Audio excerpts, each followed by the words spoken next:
Friends, barrister बाबू के अब के एपिसोड में हमने देखा कि मल्लिका है वो बटुक का लेंस चुरा लेती है, क्योंकि दोनों भाइयों की आंखें हैं वो अलग अलग है और लेंस के बिना बटुक की पहचान बोंदिका के सामने हो जाएगी। इसलिए वो लेंस चुरा कर जहाँ बोंदिता दुर्गा माँ की पूजा कर रही वहाँ एक लेंस वो रख देती है और बाद में वो लेंस है वो बोंदिता के सामने भी आ जाता है और वो सोचती है कि ये लेंस किसका है।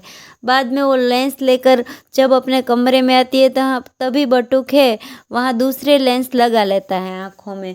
उसके बाद बोंदिता है वो सोच में पड़ती है कि घर में तो कोई लेंस नहीं पहनता, फिर भी ये लेंस यहाँ कहाँ से आए। तभी वहाँ एक और अनिरुद्ध है, उसे भी थोड़ा सा होश आता है और उसे वो बाबा बोलते हैं कि तुम प्लीज़ यहाँ अपने घर वालों का नाम लिख दो चौक से, मगर वो लिख नहीं पाता है, फिर बेहोश हो जाता है।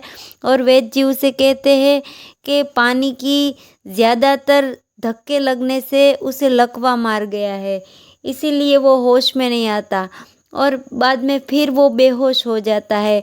इस और वो विधवा का केस लड़ रही होती है बोंदिता, तभी काका ससुर जी उसे मना करते हैं कि अगर तुम जाओगी केस लड़ने के लिए तो हमारे साथ तुम्हारे सारे रिश्ते ख़त्म हो जाएंगे और उसे केस लड़ने के लिए मना करते हैं।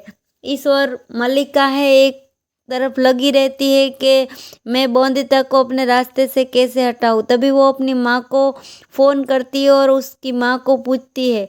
तभी उसकी माँ उसे कहती है कि बोंदिता को हटाने के लिए सबसे पहले तुझे उसका बच्चा गिराना पड़ेगा और उसे ऐसी कुछ चीज़ खिलाओ जिससे उसका बच्चा गिर जाए, तभी बच्चा रास्ते से हट जाएगा, तब बोंदिता अपने आप हट जाएगी।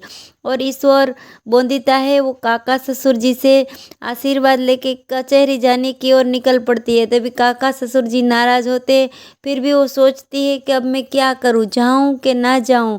देखते हैं अब बैरिस्टर बाबू के अपकमिंग एपिसोड में क्या होता है, वो जाती है कचहरी या ना जाती है, मल्लिका क्या करती है आगे और अनिरुद्ध को होश आता है कि नहीं।